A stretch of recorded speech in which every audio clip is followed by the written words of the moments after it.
So I mentioned at the end of the last presentation that we've got a new culture of people who are looking for a new means of expressing themselves. Well, that's really exactly where this whole thing starts. And notice this map is 1848, which puts us right in the middle of the Industrial Revolution. The Industrial Revolution is a very, very influential movement that absolutely does change the way that people live their lives, on a day-to-day basis. And I think that the perfect icon or landmark of this new generation of people really is the Eiffel Tower.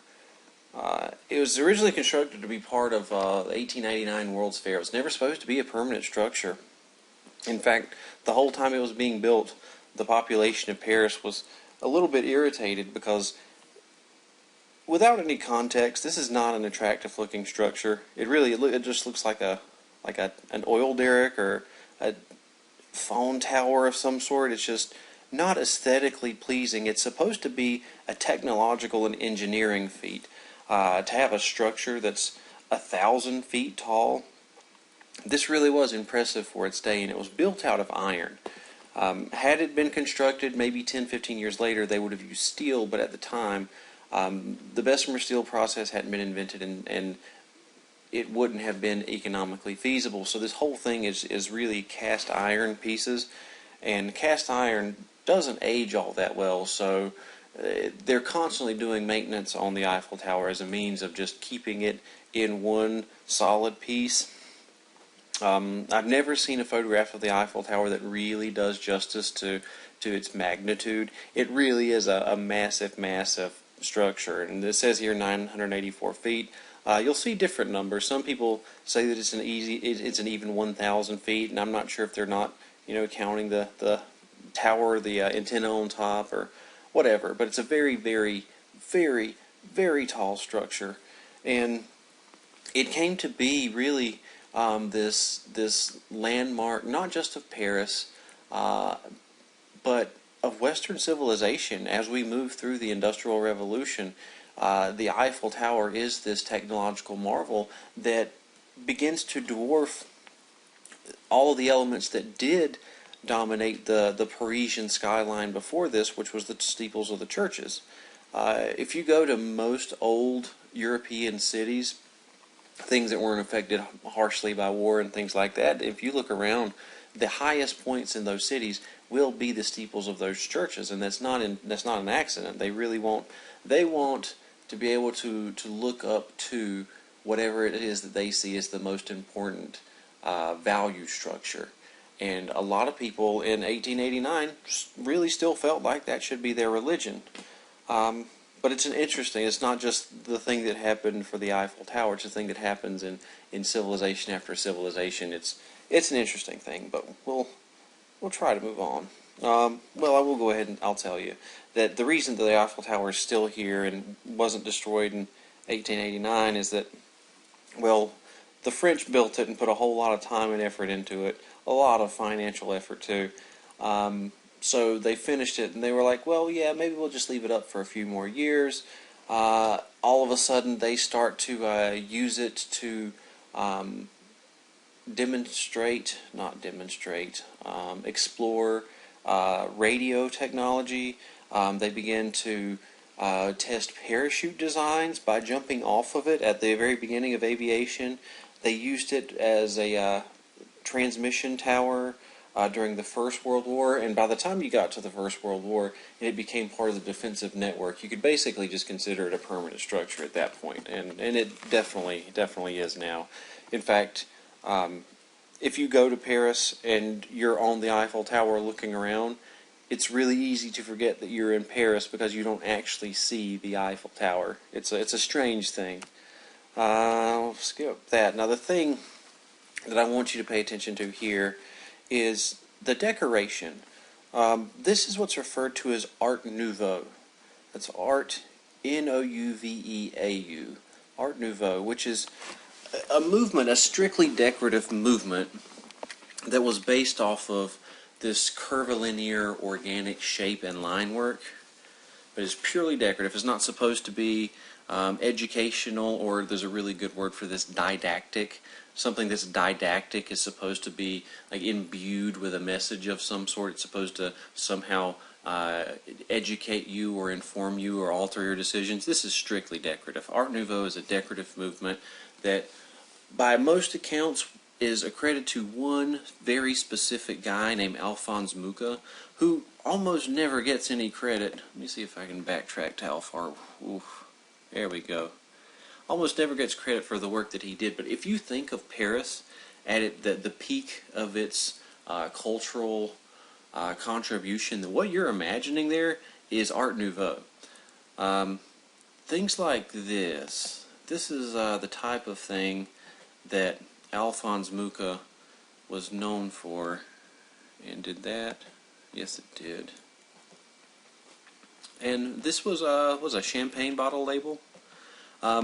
He incorporated the female form in advertising. He was there were a group of 3 advertisers at the time who all basically simultaneously realized that sex sells, so they began to integrate female figures into their advertisements.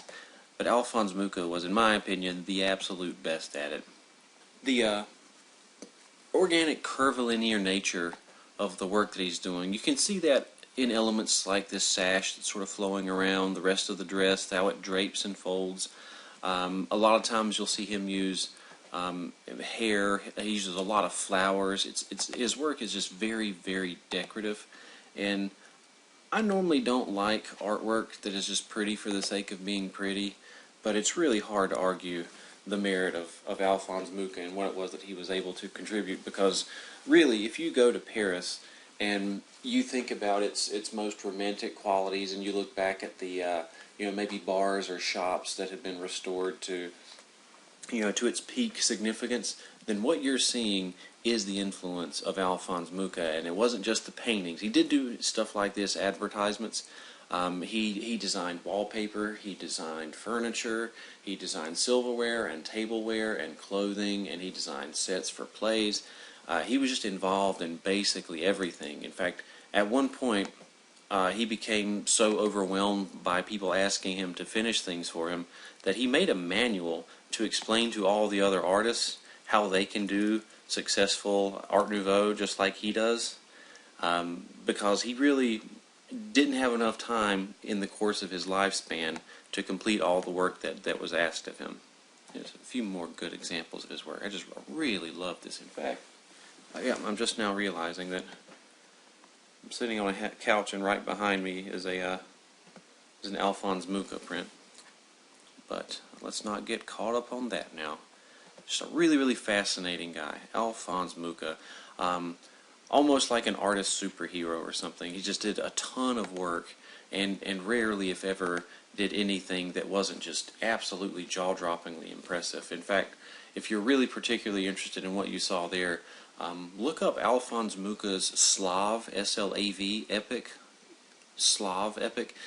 It's his visual history, these massive, massive paintings that he did documenting the development and plight of Slavic culture. Alphonse Mucha spent a pretty decent time in his life trying to complete a series of works that really dominate the development and cultural history of the Slavic people in the Czech Republic, which is where he's from. And you see here, these are some absolutely massive works that he did. They've been restored in a museum outside of Prague in the Czech Republic now, but he did a really good job creating advertisements. But if you actually see how intricately he composes all these different concepts, let's see if I can do this. There's a lot of complexity in this. So the way he's able to interplay all of these different things without overwhelming or creating too much visual chaos here. It's a really, really impressive thing that he's doing here, and I'm not sure if everyone will appreciate as much as I do, but definitely look into that. There's some absolutely incredible work in this series. Anyway, let's get back. All right. So, technology continues. What we have here is actually, it's a steel structured building with a facade of brick. So the advent of metallurgy and the development of the Bessemer steel process absolutely revolutionized the way that we approach the way that we make buildings. And that's where skyscrapers come from, and that's why cities develop as exponentially fast as they do. It's because all of a sudden we have the ability to use metal in our architecture. Now, James Abbott McNeill Whistler is a really remarkable figure. What you're looking at right now is one of his Nocturne series. Now, he was one of the first pioneers in what was called the aesthetics movement. And the aesthetics movement classifies itself with the phrase art for art's sake, which just means that art can be something that you just look at, and if you like it, then good. And if you don't like it, then so be it. Just move on to another piece. Whistler didn't think that there had to be any sort of romanticism where you're trying to imbue reality with some sort of heroism. It doesn't have to be realism. You don't have to be bringing attention to the plight of the lower class. If you just make a picture and people like the colors and the lines and stuff, then good. You've made a good painting. And that's what the aesthetics movement was about. It wasn't a popular movement, and in fact, him showing up to shows with paintings that look like this really brought him a lot of heat because everybody else was looking for something completely different. Very controversial figure.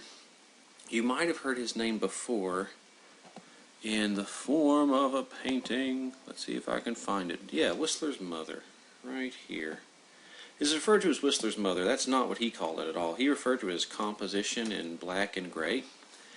Because as far as he was concerned, this is just arrangement of colors and values and shapes, and the fact that there's a woman here, that even if it is his mother, that is completely inconsequential. He's just interested in the fact that she's this black blob, which seems to counterbalance the darkness and the visual weight of the curtain over here, and this headdress that she's wearing is balanced by the white matting around this I don't know, photograph, probably painting. But it's a composition. And the fact that it's visually representing things to him is completely irrelevant, and he was trying to prove a point that you could make a composition with a figure in it without that composition turning into a portrait. The fact that everybody refers to this as Whistler's Mother means that everybody else sees it as a portrait. He would have been very upset by that, and the fact that we're still calling it Whistler's Mother today would be very, very upsetting to him. That's a huge failure, and especially in regard to what it is that he was trying to produce. Now, later in his career, he experimented with a lot of what are called those nocturne paintings. That's exactly what I was just showing you, the falling rocket. And these are they're nighttime landscape paintings. And it might seem kind of like a stupid idea, but I'm a really big fan of of his Nocturne series. I honestly think that that's my favorite body of work that he's done. There's just something just very, I don't know, not macabre isn't the word, but it's just very rich and full, I think. There is a haunting quality to them, but there's just something about that that's just unlike what you would find in any other artist at the time. Let's just move on. There's a lot of stuff to get through here. Thomas Eakins, another controversial figure, but what his contribution to art was a lot more for the fact that he was a teacher than it was that he was a painter. He was a very, very good painter, very accomplished, but he was also the head of a few different really, really reputable art departments, and he was responsible for educating almost an entire generation of really great American artists. And that's a really big deal because culture in America is still seen as something that's second tier at best during these times. Like, really, the Europeans feel like they are running the game and the Americans are always just trying to keep up. And it really is like that for a long time. But Thomas Eakins is starting to balance the field just a little bit.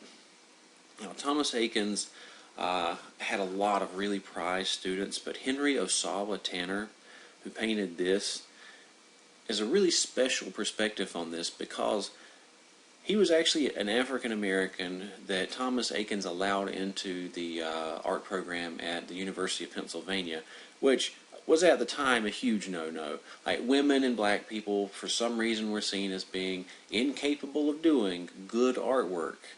Thomas Eakins didn't care about that, so he let anybody who could do the work, they were accepted into his program.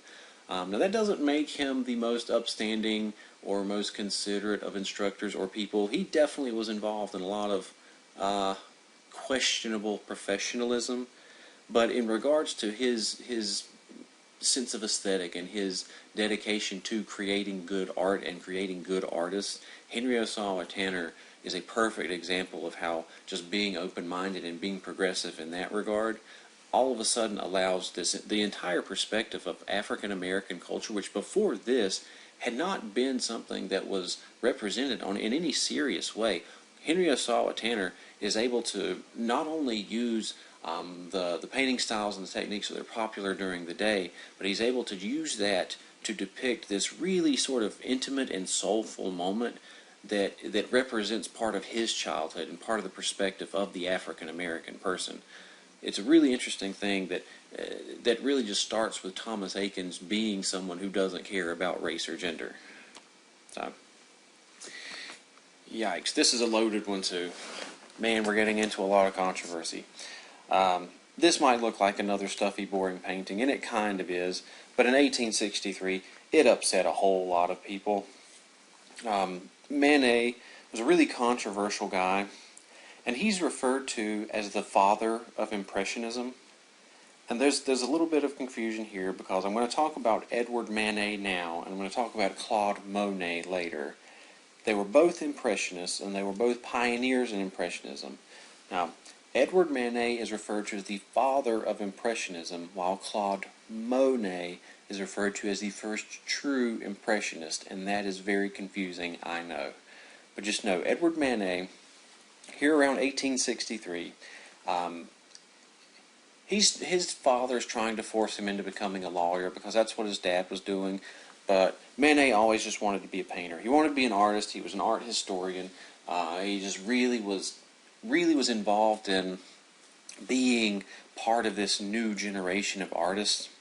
So he starts to do this crazy stuff. I'll just say crazy.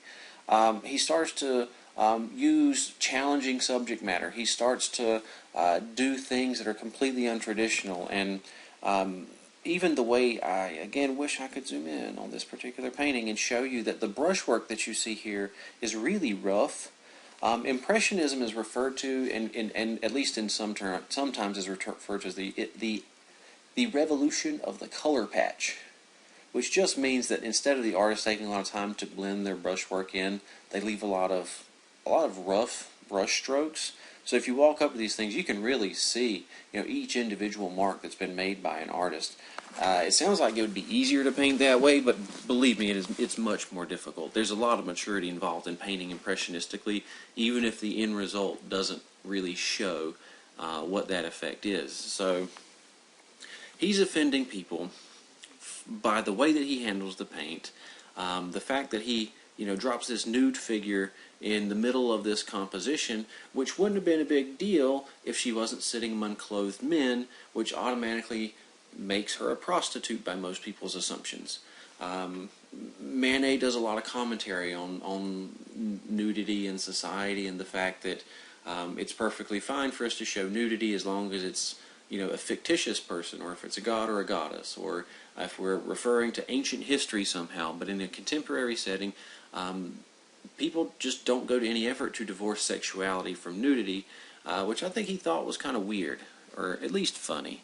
Another offensive thing here, this lady back here. Like, not only is there no real sense of visual depth here, she's smaller, but there's no real atmospheric perspective to push her back. It's like she's been cut and pasted above these people.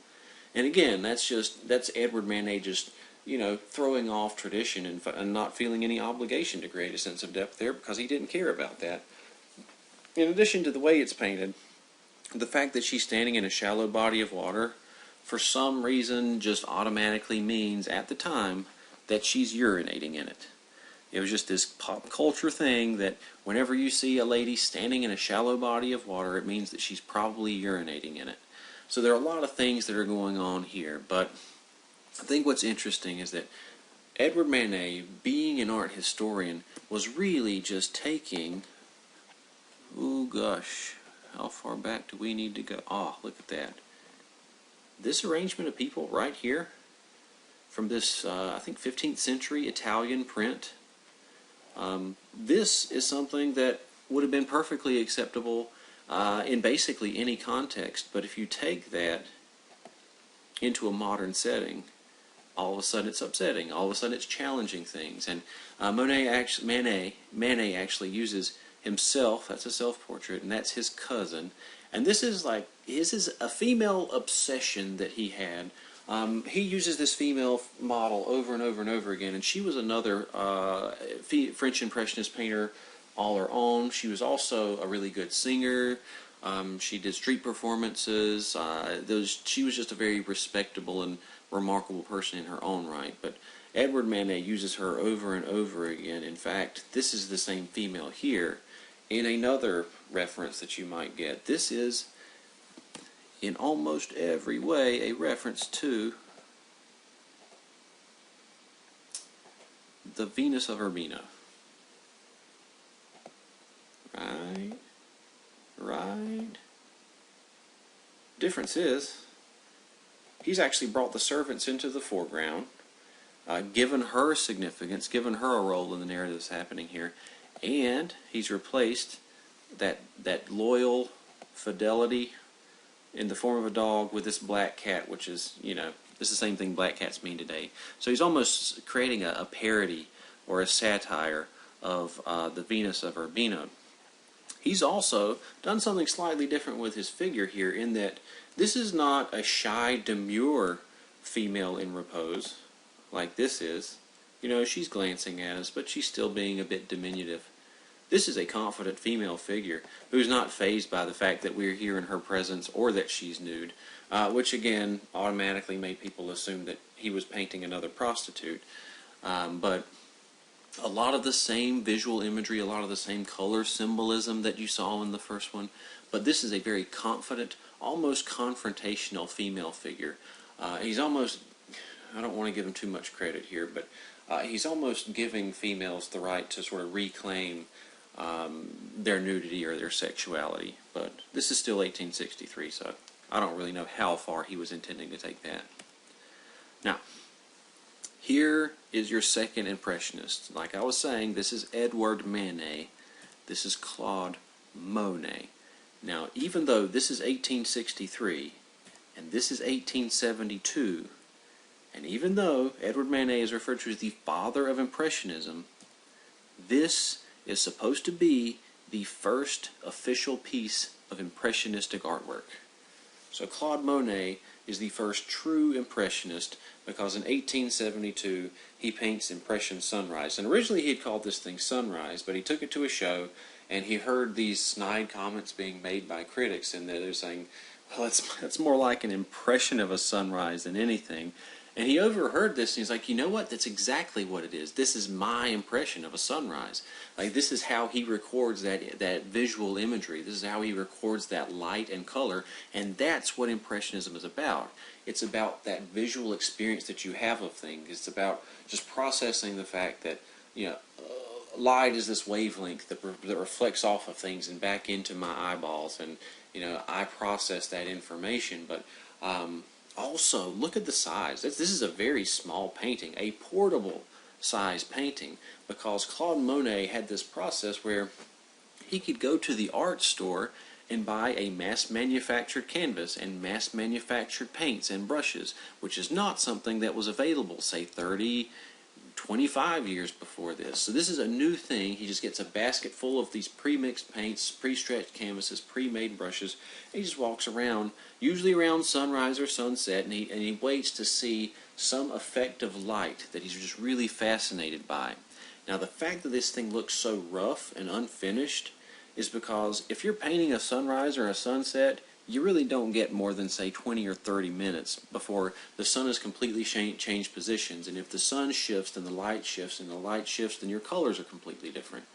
Claude Monet would go out in the field, and he would have 2 or 3 different canvases set up to paint the same haystacks. And that would be for an overcast day. Well, if the clouds are blocking the sun, I'm going to paint it from this perspective. And if, the clouds have been removed and I've got full direct sunlight, then I'm going to paint it from this perspective. Because if the light is different, then the painting is different. Light is everything that you see. It's an interesting guy, but just remember, Claude Monet is the first true Impressionist, and that's because he was inspired by the artwork that he had seen before from Edward Manet, making Edward Manet the father of Impressionism. I hope this is making sense. So Edward Manet is this, like kind of crazy guy on the fringe of society, just doing these weird paintings and handling the paint in a really weird and rough way. And a lot of the other French painters see this in Paris, and they're like, yeah, I think that this guy's got something. Why don't we, try to make this into something? And that's where Edward Manet, or Claude Monet, comes in and develops Impressionism officially. I really hope that makes sense. So let's jump ahead. Edgar Degas, another really influential figure, very prominent Impressionist. Almost all Impressionists would paint outside using natural light. Degas preferred to paint inside using this, it was really gaslight, I believe it was. So you get a lot of really warm orange light in these interior structures. And he was also just obsessed with ballerinas. If you ever see what appears to be an older either painting or sculpture of a ballerina, if you just reference Degas, there's probably a 90% chance that that reference is going to be somehow accurate. But still Impressionism. As is this, but we're starting to dabble a little bit into a few other things, and I'll explain that in just a minute. But Mary Cassatt was the second most successful painter in America, behind another guy whose name was Childe Hassam, which is a name that I'm almost positive no one in this class has heard of before, because he's kind of obscure now, but at the time he couldn't make paintings fast enough. Childe Hassam, he painted garden scenes, and he painted ladies hanging out in the sun wearing like these giant hats. It was just very much of his period, and he reflected this sense of Americana just in this purity and peacefulness. And that's a lot of what Mary Cassatt's doing too, except she really gravitates towards this sort of affectionate relationship between mothers and children, really stressing those family values. And let's see if we can find her right quick. It would be here. Here's Mary Cassatt. And if you look at her work, this is just a sea of women and children. And women holding children, and children in front of women. She never had children herself, and I'm not sure if that was by choice. I don't know if that's why she painted, why she was so obsessed with this intimate relationship, or if she really just felt like it was legitimately good business. I don't care for her so much. I do acknowledge that she was a very good painter, and I really appreciate, if you look at areas like the base of this down here, where some areas are really tightly rendered and have a lot of fine detail, but other areas are just very loosely defined. I really like when artists are able to establish that balance between how much information is necessary and how do I focus attention where I feel like it needs to be. And she does a very good job of that. And she paints very similarly stylistically to another artist named John Singer Sargent, who in my opinion is just, still better. He's just superior to Mary Cassatt. I think that John Singer Sargent is another artist superhero. He is able to paint anything that he wants, and he can make it look fascinating. He's legitimately done paintings of just piles of rocks, and they are just amazing paintings of piles of rocks. But Mary Cassatt plays a big part in ruining his career. John Singer Sargent is technically American by birth, but he spends almost his entire life living in Europe. So he trains under European masters, and he's got a lot more liberal view on femininity and sexuality and machismo. And while America is beginning to gravitate toward these really wholesome, corn-fed values, John Singer Sargent really isn't about that. It's not that he's specifically lewd, but it's really easy to take his work and make it look that way. In fact, this one particular painting is referred to as the Madame X, which is actually a painting of an American expatriate who moved to France to go whatever. She was a social climber. She's a really interesting person of her day. But Just look at the sheer craftsmanship here. John Singer Sargent, his sense of light is never not perfect. But there are some areas that are extremely detailed and significant. And then look down here, just the knotting of the dress. You know, you've got maybe a dozen brush strokes that make up this whole area, but each one of those brush strokes is absolutely perfect. You know, the same with the ripples in the dress as they go to the floor. If you look at this up close, you can't really tell what that is. But in perspective, yeah, that works perfectly. Same thing, the highlight catching the edge of this table, that's one single brush stroke. But it's just enough information to make all of that make perfect sense and exist spatially, very harmoniously. John Singer Sargent, absolute, just very, very impressive painter who could not get traction in America because Mary Cassatt and the artists that were popular here had him branded as someone who was basically crude. You know, downright pornographic in some ways. And I will say that originally the strap of the dress was hanging down off the shoulder and it was slightly suggestive. John Singer Sargent was good at sort of creating a power through someone's sexuality, not hypersexualizing them, but really leaning into who it was who they were as a person and how their sexuality reflected that sense of power. This is a really good example of that. Like, this isn't hypersexualized in any particular way, but she definitely seems like an imposing figure.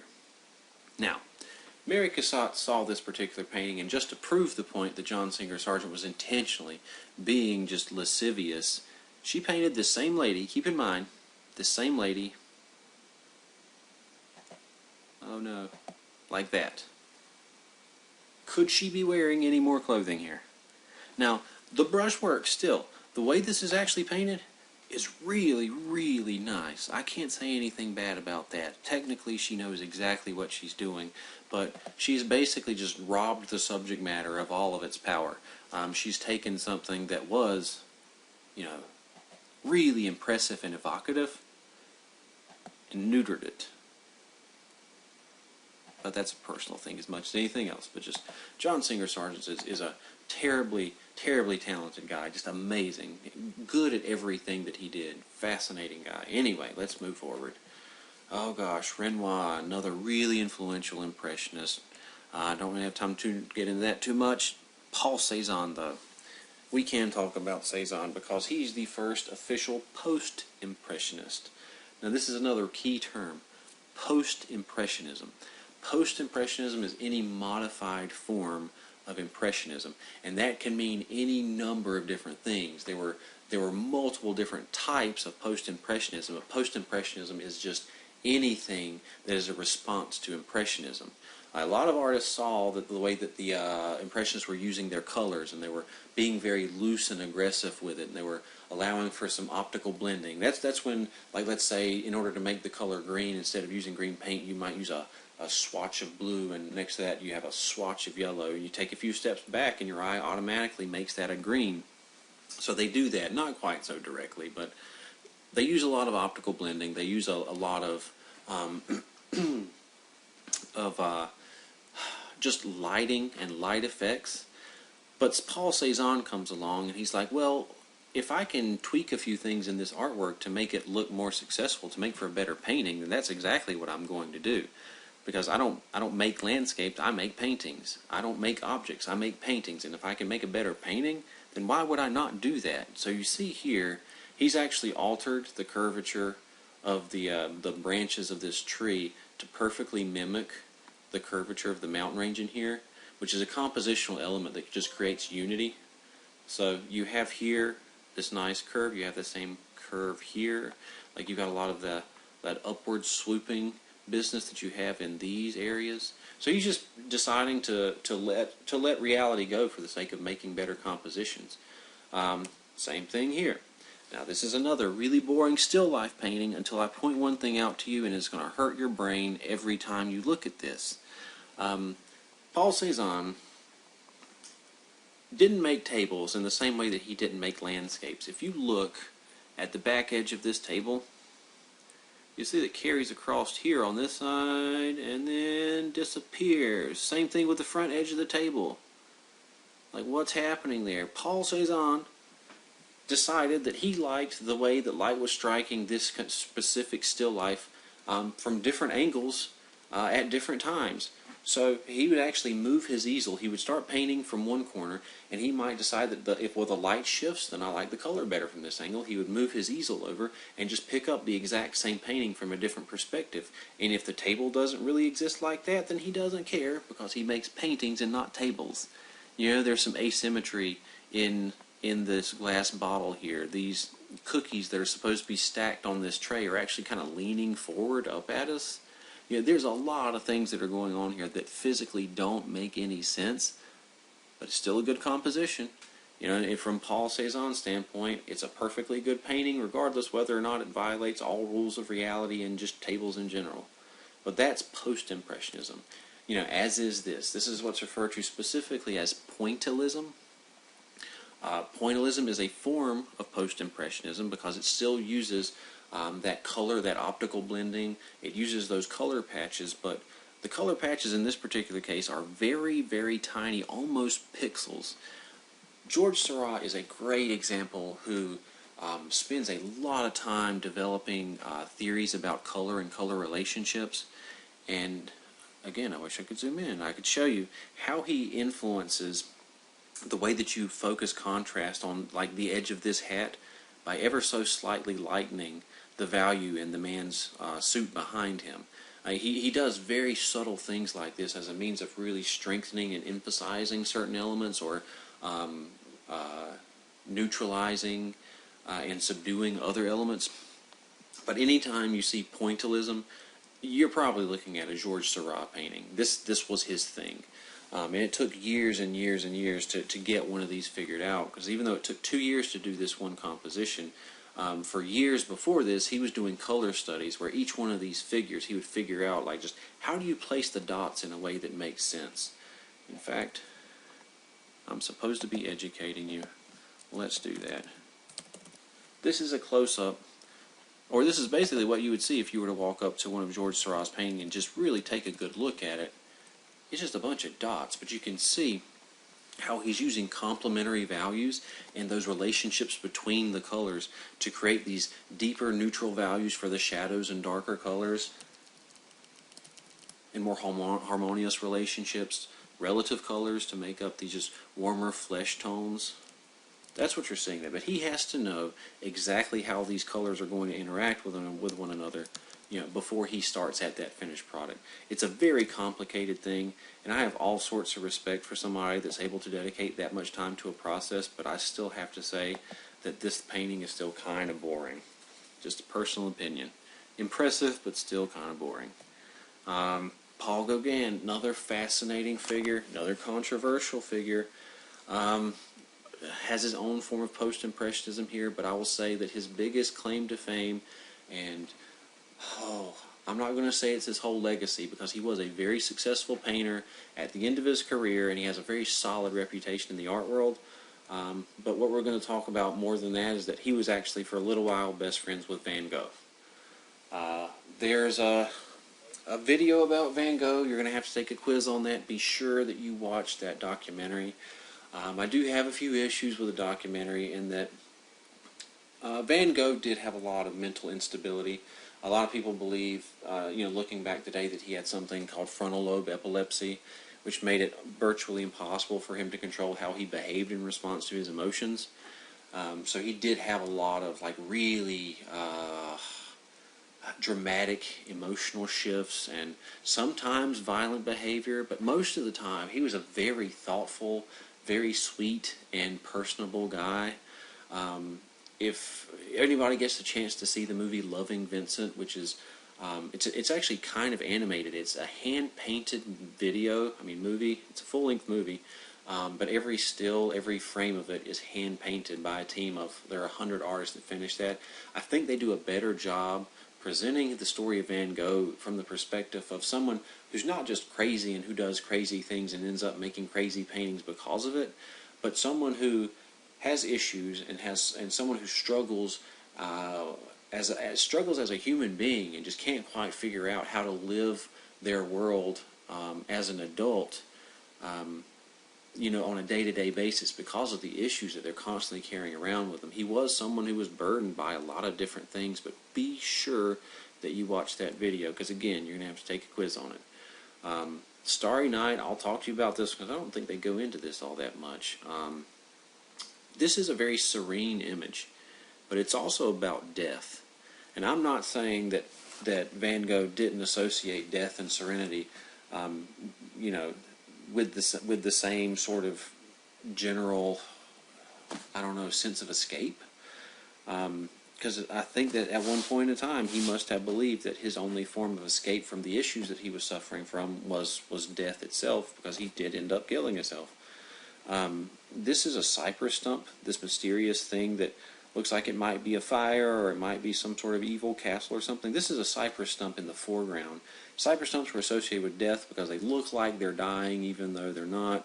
They're long-living plants that just never quite look all that healthy.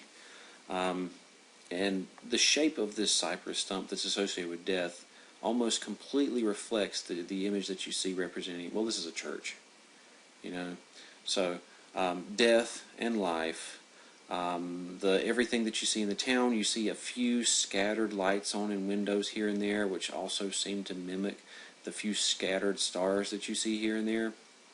Now, at the time, there was this sort of pop cultural belief that when somebody dies, their soul floats up to heaven and becomes a star. So what Van Gogh is painting here is a bunch of dead people. It's almost like a cemetery or something, but it's almost like this balance between, the life and death, really. This is existence, and, this is the afterlife, and there's this, this swirl really gets a lot of attention, and it does create a great sense of movement in here and a little bit of turbulence, but for some reason it doesn't really violate that sense of serenity all that much. Vincent van Gogh is considered an expressionist, but expressionism is still a form of post-impressionism. He's still using that impressionistic brushwork that you saw, from Monet and from Degas, but he's doing it in a way that creates a sense of movement. He's exaggerating the color, he's substituting some colors, and he's intent more on conveying emotional states than he is anything else. And I think he does a really good job of that most of the time. He painted a tremendous amount of paintings. Definitely watch that documentary. Another really fascinating guy, as is Edvard Munch. I really wish we could have more time to talk about him, but I'll just say that he's an expressionist, and this painting, if anybody ever happens to bring it up, is supposed to be a sheer state of anxiety. Edvard Munch was an agoraphobe, which means that he was basically, people assume that agoraphobes are just afraid of being outside or being in public, but agoraphobia is typically just afraid of being exposed, just afraid of being out in an area where you don't have somewhere to hide. So he's painting himself. This is supposed to be an autobiographical thing where he was on this bridge and he realized that he was on this bridge with nowhere to go, and then you have these sort of haunting spectral figures that are approaching from a distance in this blood-red sky. And one thing that I will say from a technical standpoint is that this is a great sense of what's referred to as aesthetic symmetry. Aesthetic symmetry is being able to move your eye through the image over and over again without really getting stuck. And let's say that the focal point here is probably this face, because we're attracted to faces, and you have a lot of contrast right here on this side. And then the curvature of, I think it's a shoreline, brings us up to this cloud, this blood red sky, which introduces us to these spectral, haunting figures approaching from a distance that don't have faces and might not even be human at all. And then we see that there's this rail that connects these things visually and brings us right back to the starting point. And I was not intending to click. There we go. But yeah, Edvard Munch's The Scream. Edvard Munch, another really fascinating guy, had some very, very disturbing habits and issues. Even as a child, he had some really, really strange stuff going on. But again, we're not going to get into that too much. Henri Toulouse-Lautrec, another fascinating figure. For those of you who've seen the movie, the musical Moulin Rouge with Ewan McGregor, and I think it's Nicole Kidman. Henri de Toulouse-Lautrec is John Leguizamo is Henri de Toulouse-Lautrec in that particular movie, and he does a damn way decent job of portraying Toulouse-Lautrec, but Toulouse-Lautrec really was kind of was a lot more depressive. He was a very sad guy. Spent most of his life alone. He was very alienated because he was a little person. When he was little, he had this disorder. He broke both of his legs, and they just stopped growing. He was also already awkward, but he was a really good drawer and painter. So he began to dedicate all of his energy toward doing that, and he did become really successful at doing things like this. You know, this is an advertisement for a performer at the Moulin Rouge. This is a burlesque dancer, and you know, they found out that he did art, so like, why don't you do some posters for us? And he became famous not necessarily, he did do oil paintings and he did do fine artwork, but his reputation was that, well, you can make one of these posters and there's going to be 500 copies of this thing circulated all over Paris, so 500 people are going to see your artwork on a daily basis, you know, at least 500. So it's a good way to get exposure. Is this something he was particularly proud of? I'm not sure, but he was good at it. And this sort of like really loose, organic, I don't know, almost childlike means of drawing figures is something that was also kind of specific to him. Although a lot of people consider him part of the Art Nouveau movement because of how lumpy and curvilinear all that is. Another really interesting guy. As is Auguste Rodin. Yikes, the Burghers of Calais. You've seen a Rodin piece before, I promise you. The Thinker is a Rodin piece. Let's go back here. That's a Rodin. You know, you've seen that one. And The Thinker was actually originally part of a much larger installation that was referred to as the Gates of Hell. Here's The Thinker up here in, I believe that's what would be called a tabernacle or a tympanum. And this is supposed to be the manifestation of Dante Alighieri as he's conceiving of the Inferno. Like, what would hell really be like? So he's sitting down and he's really trying to conceive of these things, and these are his visions, like, becoming manifest in reality.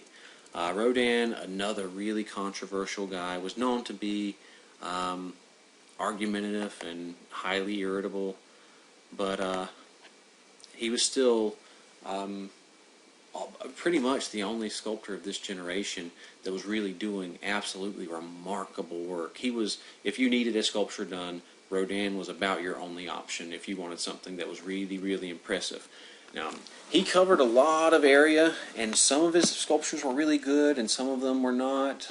Some of them were really tightly defined and rendered in the same way that you would expect to see something like a Bernini sculpture, and some of them were just really, really rough and aggressive and just barely resemble human figures at all.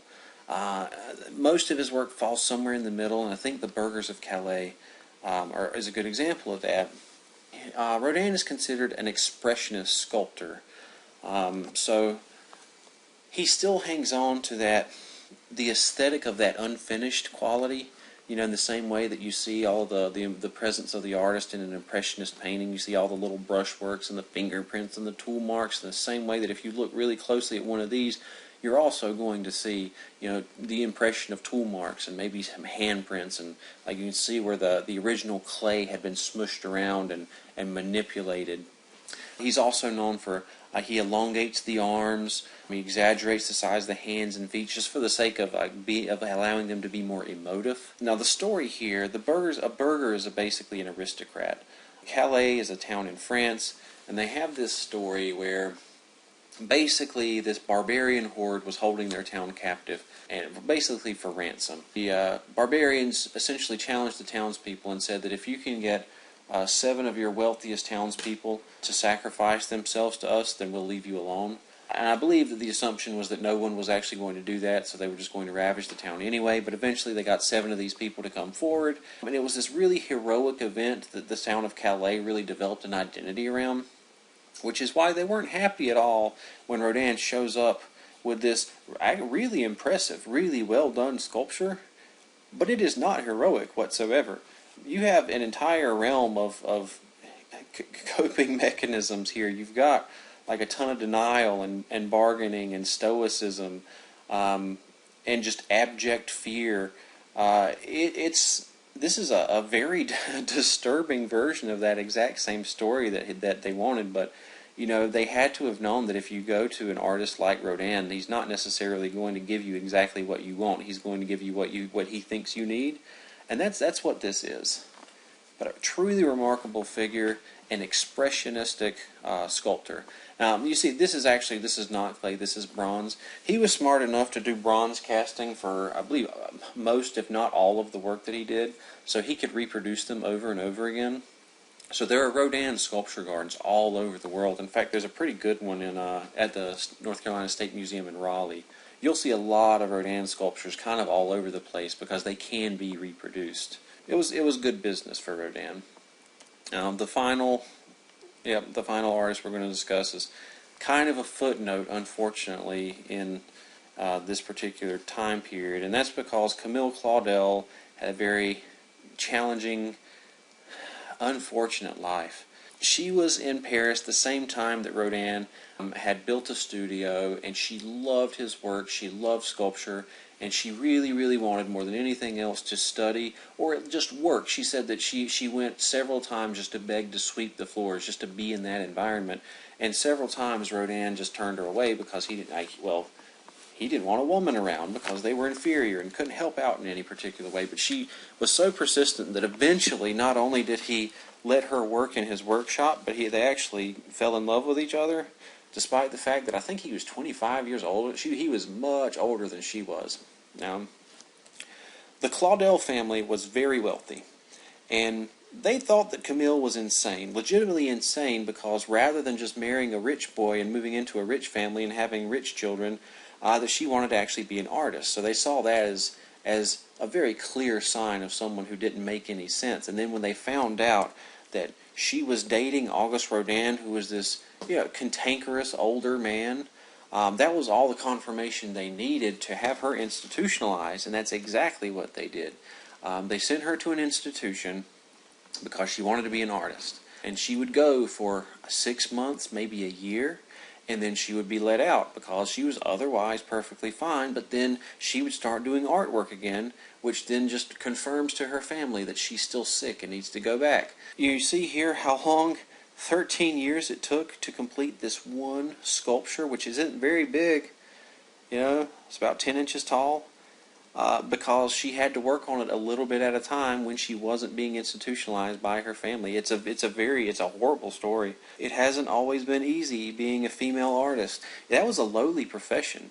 It wasn't something that a lot of people would have been super proud of, and it's because of this time. It's because of the Impressionistic movement that the role of the artist becomes something that people really begin to appreciate. Impressionism is a huge movement, and it really marks a transition not just in culture but also in technology and society, any other facet of civilization that you can think of. Impressionism isn't the cause of all those things, but it's just one of the many symptoms of that whole cultural shift that's taking place. It's very valuable that you understand that there's a context around all of these things that are happening. And, things are getting weird all of a sudden in the art world because things are getting weird all of a sudden in all areas of the world. But that, as far as we're concerned, is Impressionism and Post-Impressionism.